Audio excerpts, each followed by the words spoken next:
Ya son las 7 de la mañana, 40 minutos, y estamos en Despierta Bogotá, el cafecito de la mañana, y tenemos como panelista hoy al doctor Francisco Pernate, un abogado penalista, muy reconocido por su aporte en muchos medios de comunicación y su aporte también en la docencia y en el trabajo en el campo pues del derecho penal.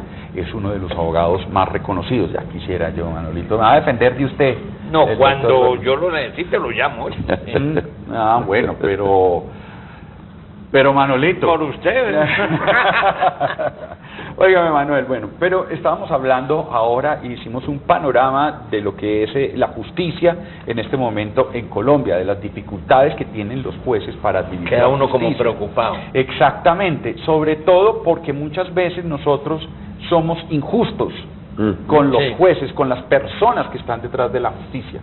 Absolutamente. Absolutamente, injustos con ellos. Aunque esto evidentemente no significa que estemos obviando otros fenómenos o diciendo que no existen. El fenómeno de la corrupción de los altos jueces de la justicia, de los altos magistrados, del cartel de la toga para abajo. Así es. Exactamente.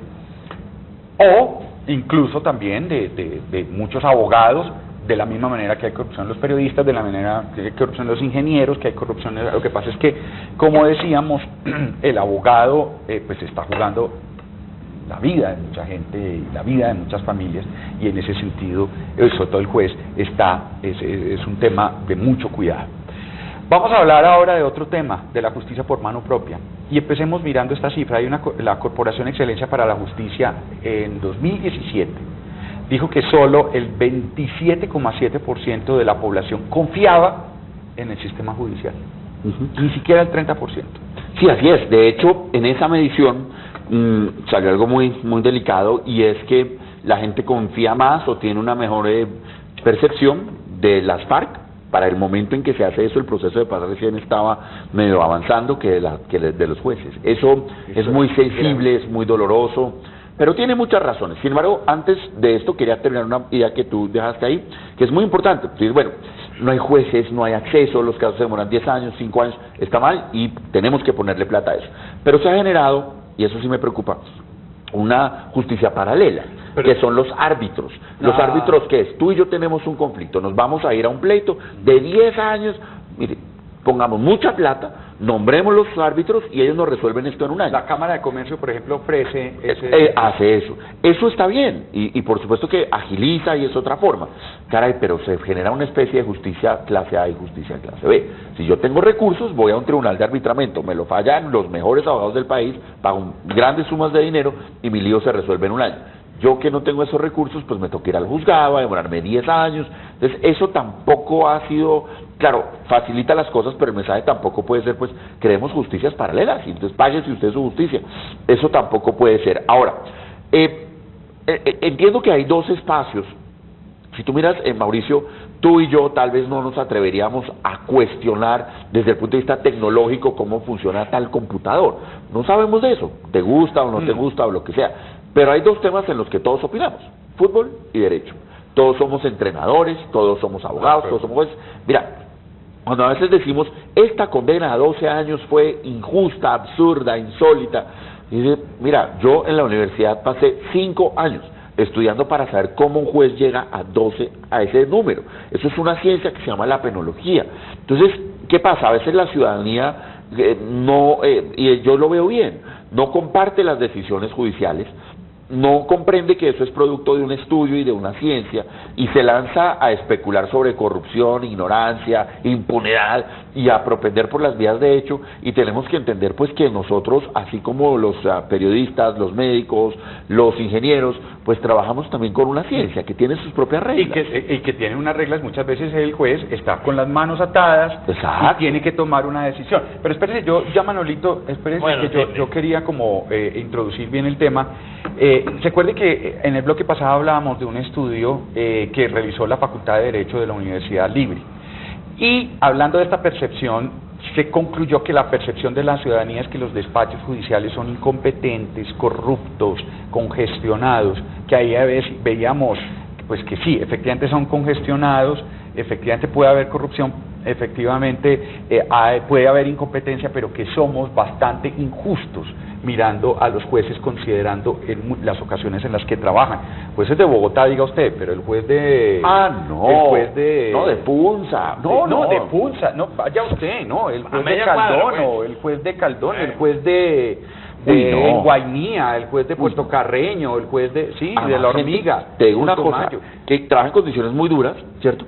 Pero yo te digo una cosa, gente que se esfuerza por hacer su trabajo de la mejor manera y por capacitarse, porque tú me hablas, por ejemplo, en el caso de Leticia, donde no hay una oferta académica, porque la Universidad de la Amazonía llega, qué curioso, es en Florencia, no queda en Florencia. Entonces, el señor tiene que hacer un esfuerzo económico tenaz para venir a Bogotá, a capacitarse, regresar a Leticia, hacer lo suyo, o en Puerto Inírida, en Puerto Carreño. No, las condiciones en las que se administra justicia ya, eso es heroico, esos señores deberían ser condecorados. Bueno, ese estudio dice que 3 de cada 10 colombianos prefieren vengarse de su asesor antes que presentar una denuncia, porque precisamente dicen, esa justicia es tan lenta, tan corrupta, tan congestionada, que más bien lo voy a solucionar yo. Solo en Bogotá hay un muerto por este tipo de justicia, entre comillas, cada 3 días.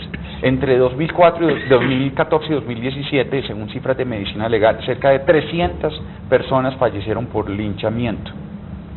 Ahí hay un problema. Dicho esto, pues no puede ignorarse pues que las raíces del problema están en una frustración de la ciudadanía.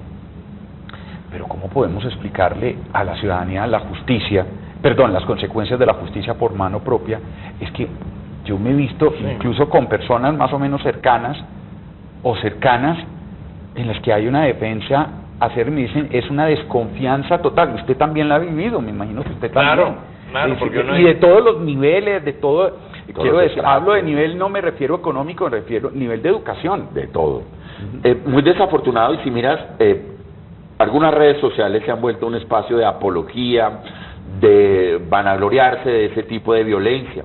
Y eso, pues, lo que hay que decir es, cuando la humanidad se inventó la justicia, la cárcel, todo esto, pues fue un avance entre nosotros, porque antes los problemas se resolvían así. Ustedes dos tienen un problema, bueno, salgan y arréglenlo a garrote y nos cuentan a ver qué pasó y ya quedó eso así. Para eso nos inventamos la justicia, porque hay unos que tienen más fuerza, unos que tienen menos fuerza, y para llegar un poquito a un aspecto un poquito más consensuado.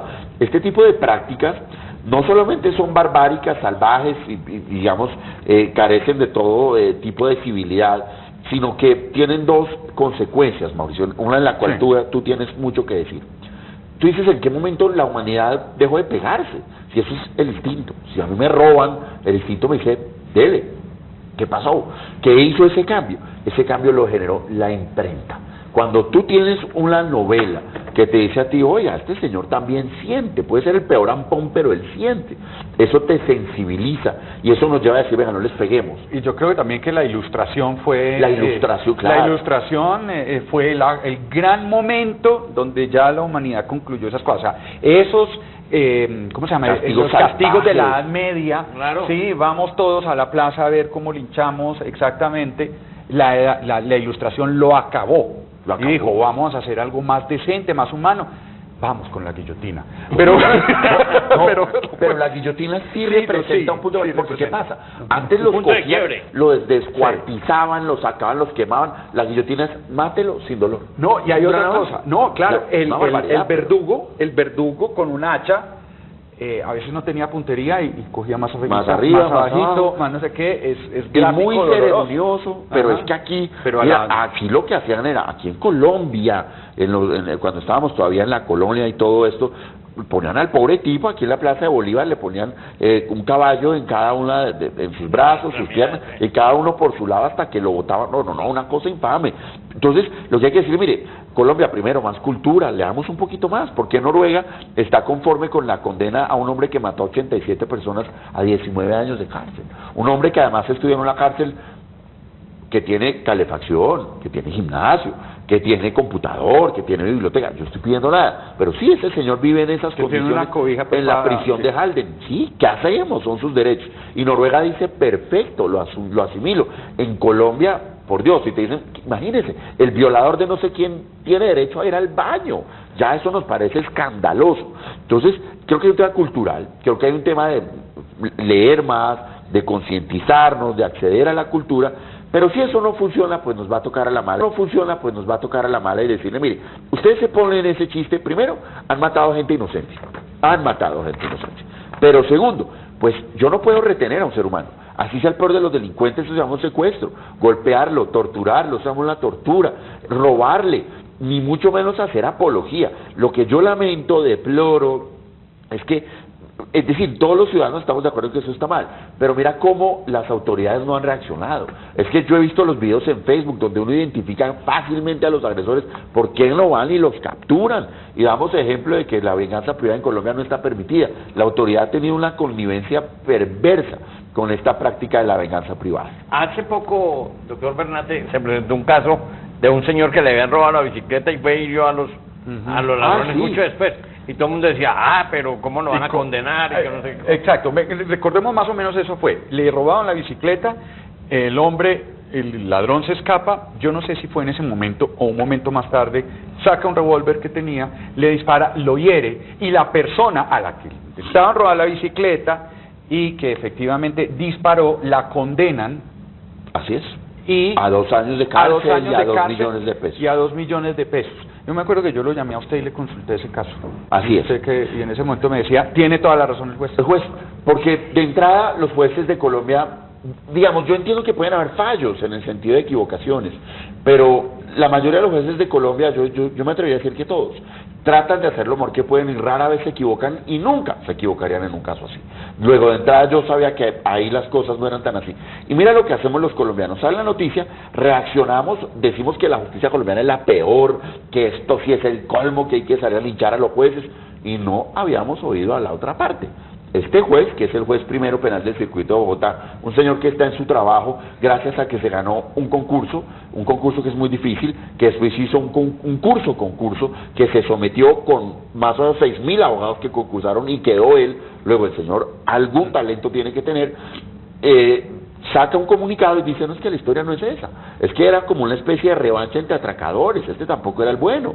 Entonces, ¿ya ves? Entonces nosotros vemos la noticia, nos indignamos, acabamos con la justicia y no nos tomamos el trabajo. Además lo hacemos muy fácilmente y desde nosotros los medios de comunicación. El que es peor. Mire usted, no sé qué, salimos a deber, los buenos ciudadanos de bien, salimos a deber, y no nos tenemos volvemos ningún desde contexto. los medios jueces, fiscales, jueces. Ningún contexto, ningún Y contexto. sin oír a la otra parte, Ajá. ¿no? Sin por lo menos decir, espérese, un juez no comete una barbaridad de esas, un juez no comete una barbaridad de esas. Y pues claramente el señor tenía razón, y el señor dijo, no, espérese, es que ese no era el bueno. Entonces, a veces sí nos indignamos, a veces también creemos que la justicia resuelve todos los problemas. Entonces usted dice, no, ¿qué hacemos con los padres que no le dan alimentos a los hijos, con los profesores que hacen tal cosa? No, la justicia, espérese a que la justicia se pronuncie. La justicia no es el salvador de nuestro país, ni el corrector de las buenas costumbres, es simplemente el Estado tratando de hacer lo mejor que puede para que todos podamos tener la mejor vida, Mire, pero no resuelve todo. Ayer hablábamos como estábamos, recuerden ustedes, en un especial sobre la muerte de Gaitán, 71 años se cumplieron ayer. Y decíamos cómo la turba enardecida cogió a este Juan Roa Sierra y antes de que el señor hablara, antes de que lo cogieron, lo despedazaron, lo llevaron. Y nunca supimos la verdad. Exactamente. Y nos Se llevó la quedamos verdad. sin conocer la verdad. De la misma manera, siempre tratamos a ese de una vez hay que matarlo, y hay que darle, o hay que acabarlo, o hay que dejarlo paralítico, por decirlo menos, exactamente. Pero la vida... Y entonces estamos hablando de una justicia exclusivamente punitiva, y y desconocemos las capacidades o la obligación que tiene la justicia de la reparación. Sí. Y yo quiero hablar de eso, y ese concepto, ¿cuándo empezó a entrar en la justicia? Claro, ese de la reparación. Pero más que eso, es también como, yo tengo la fortuna, o no sé si el infortunio, de ver las redes sociales cuando se desbocan contra el juez, abogan por la pena de muerte, le dan duro a los delincuentes, y a los 6 meses les llega un telegrama de la fiscalía, a la misma persona, porque tuvo un accidente, porque tiene un enemigo, lo que sea. Ahí sí, no, las garantías, ahí sí, no. A todos nos gusta el salvajismo punitivo hasta que nos llega un telegrama. Y qué tristeza que sea así. ¿Cuándo comienza la idea de la reparación? La reparación es una idea germánica, es decir, estamos hablando de la caída del Imperio Romano, digamos, estamos ubicándonos ahí hacia el año 500, 600 de nuestra era, donde ya estamos en lo que los romanos llamaban los bárbaros, o una época posterior, por supuesto, donde se dice, mire, el problema no es solamente, como en el caso de Cristo, por ejemplo, que el Señor haya cometido un delito y haya sido condenado por eso. Hay que buscar una reparación, restablecer las cosas al lugar antes en el que se encontraban. Roma, por supuesto, tuvo muchísimos avances en esto de la reparación, y sobre todo los romanos nos dejaron en un punto muy importante, que fue el delito como un evento que me obliga a mí a indemnizar. Si yo cometo un delito, pues debo reparar. Eso es algo romano, germánico, que llega a nosotros, por supuesto, por la vía de la influencia española. Y dice, aquí también tenemos que hacer una reparación. Lo que pasa es que antes se decía la reparación es en dinero, y vamos a hablar de cuánto vale el muerto, cuánto vale el daño. Hoy en día ha avanzado un poco el concepto y hablamos de un verdadero restablecimiento. Entonces, casos que, pues yo no sé, me parece muy bien. Repárelo con dinero, pero pídale perdón. Por ejemplo, las ceremonias de perdón, de olvido, cuente la verdad. Eso sí se va a dar después de la Segunda Guerra Mundial. Eso es mucho más reciente, ese concepto de reparación integral. Sí. Entonces, mire, hay otra intención que se ve continuamente en Colombia, es la de lo que se llama el populismo punitivo. Y ese populismo punitivo se puede caracterizar por muchas cosas. Primero, por la necesidad, la idea de que lo que tenemos que hacer para solucionar este delito es aumentar las penas. Sí. Lo segundo, no existe creemos nuevas tipologías de delito. ¿Sí? Entonces, mire, por ejemplo, exactamente, la Comisión Asesora de Política Criminal, que es un organismo del Ministerio de Justicia, encontró que desde el año 2000 hasta el 2011, las principales modificaciones a la legislación penal existente, se crearon 47 nuevos tipos penales. Sí, señor. Aumentaron las penas de 80 delitos existentes. Incrementaban el número de personas privadas de la libertad en las cárceles, no solo en términos netos, sino también en proporción a la población colombiana. ¿Sí?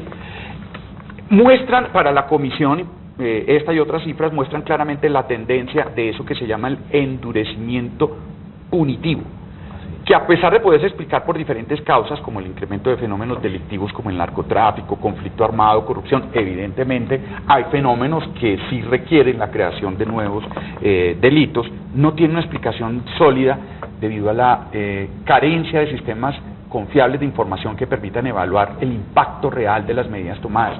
Todos decimos, no, lo que hay que hacer es esto, lo que hay que hacer con un violador es ponerle una valla, castrarlo. Nos inventamos tan fácil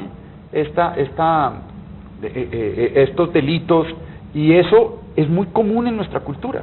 Es muy común en nuestra cultura y tiene dos presupuestos, dos ideas, o eso surge por dos cosas. Lo que tú decías, el renacimiento y todo esto muy, muy importante, pero recuerda que ahí surge la idea de el hombre racional, el hombre como una persona que toma decisiones a partir de sus propios intereses. Entonces, partimos de una base. La persona que va a cometer un delito se ha leído el Código Penal, entiende cómo se funcionan las penas y decide si lo comete o no. Luego la pena pues previene. Uy, yo no voy a cometer este delito porque me voy 60 años preso. Sería la primera línea. Y la segunda es una línea de, pues es que eso es muy grave, la pena que le están poniendo es muy bajita, démosle con toda. Primero, yo no conozco el primero, y yo trabajo en esto hace 21 años. No conozco el primer delincuente que se haya leído el Código Penal antes de cometer el delito. Pero si se lo leyó, no conozco el primero que diga, me lo leí y preciso me van a coger a mí, me van a investigar y me van a condenar a mí. O sea, eso es un absurdo. Pero segundo, esa idea de que la persona tiene que estar eternamente en una cárcel, pues te va a generar dos problemas. Primero, si me van a dejar eternamente en la cárcel, pues la cárcel va a ser simplemente un centro de creación de ampones y de una verdadera universidad del crimen, como de hecho ya lo es. Pero si yo no tengo nada que perder, pues claramente me puedo dedicar al delito como forma de vida. Pero segundo, desconoce que el castigo hoy en día solo tiene una función, que es la de resocializar, la de darle a la persona las herramientas para un mejor mañana, para un nuevo mañana, para aportarle a la sociedad. Y que Colombia no es simplemente, o nuestro país no es simplemente una máquina de moler seres humanos a punta de dolor, sino que quien comete un delito debe pagarlo, debe ir a la cárcel, es la forma que tenemos hoy en día, pero eso debe hacerse con un propósito. Y el único propósito admisible es el de resocializar. Entonces, y además, pues miremos una cifra. Esta carrera... ¿Y si puede resocializar? Sí, claro, pues En las condiciones, en el 300% de hacinamiento carcelario que vivimos, pues ¿cómo? Es imposible, no hay cómo. Si tuviésemos unas cárceles con la población para las que están establecidas, seguramente sí. Pero mire este ejemplo, Manuelito y Mauricio, esto es muy fácil. Hace 20 años subieron las penas para las violaciones de menores. ¿Y cómo van las cifras de comisión? Subiendo. En cambio yo le doy una cifra. En el año 2000 se redujeron sustancialmente las penas para el delito de secuestro y el secuestro se redujo en ese año. O sea, esa regla de más crimen, eso no es. Lo que pasa es que, mira, tú quieres tomar medidas contra el crimen, listo, que lleguen los colegios a todas las localidades, que haya policía en cada localidad, que haya acceso al trabajo, a la educación, a los servicios y saneamiento básico. ¿Cuánto te cuesta a ti los cupos escolares, el déficit de cupo escolar, por ejemplo, en Bogotá, en educación primaria y secundaria? Pues te vale una plata. ¿Cuánto te vale a ti hacer un proyecto de ley? Cero. Lanza la iniciativa, te vuelves el adalid de la moral, vamos a acabar con la corrupción, que los corruptos no vuelvan a ver el sol, y se acabó la corrupción. Y la ciudadanía, desafortunadamente, es muy tolerante con eso, y dice, oiga, esto nos lo llevan prometiendo hace tanto tiempo que no funcionó. No, siguen creyendo en el mismo espejismo. Doctor Bernate, ¿por qué la justicia por la propia mano iguala a quien la toma con el criminal? Porque el criminal me atracó, me robó el celular, que es lo que vemos en estas imágenes tan espantosas, y yo cuando lo retengo, pues soy más criminal que él, porque yo ya cometí un delito que tiene 3 veces más pena, que se llama secuestro. Cuando lo torturo, me convierto en un criminal de lesa humanidad, pero además es desconocer la civilidad, es desconocer la democracia, es desconocer al otro como igual, como semejante, como persona, y más allá de eso, pues usted está cometiendo un delito. Lo que yo espero es que las autoridades se tomen en serio este fenómeno y capturen al primero, que hagan algo, pero hay una connivencia, pero uno no puede equipararse al nivel de un ampón para cometer los mismos delitos que él. Yo creo que eso está mal. Ahí uno no puede decir, es que yo hago justicia por mi propia mano. Cuando uno hace la justicia por su propia mano está cometiendo un delito, es lo que se dice. Ahí uno no puede, pues es que yo veo que la sociedad lo justifica. Con la impunidad. Con la impunidad. Ese argumento ya se había esbozado con el narcotráfico en los 80, donde se dice, es que yo estoy prosperando, es que yo a quién le estoy haciendo daño, de hecho doy empleo, recreación, es que se dice, no, un momentico, ese tipo de argumentos no son válidos, ni digamos esa idea de hacer apología o esto, no, eso no, ese no es el hecho, yo no puedo ampararme en eso, porque entonces llegaríamos al punto en el que aquí sucedió, yo me robé toda la entidad del Estado, pero en última robé poquito. ¿Se acuerda que aquí hubo un candidato en las elecciones pasadas que dijo, yo quiero decirle, sí voy a robar, pero voy a robar poquito? Reducir la corrupción a las justas proporciones. Exactamente. Bueno, doctor Bernate, qué placer hablar con usted. Infortunadamente qué delicia, ¿no? Qué delicia, exactamente. Además es un tema, como usted lo decía, si nos quedáramos acá hasta las 7 de la noche estábamos. Exactamente. Muchísimas gracias. A ustedes, me encanta el espacio, los felicito. Gracias por tenerme aquí, siempre estoy a sus órdenes. Un feliz día para quienes están saliendo a trabajar, quienes están saliendo a ganarse el pan. Muchísimas gracias por acompañarnos. La idea, como les decimos, es llevarles a ustedes criterios de temas pues que son coyunturales, de temas muy importantes, y que los ciudadanos, después de que veamos este espacio y nosotros mismos también aquí aprendamos de ciudadanos bien informados que tienen conocimientos sobre pues materias muy específicas. Vamos a una pausa. Esto es Despierta Bogotá, el cafecito de la mañana.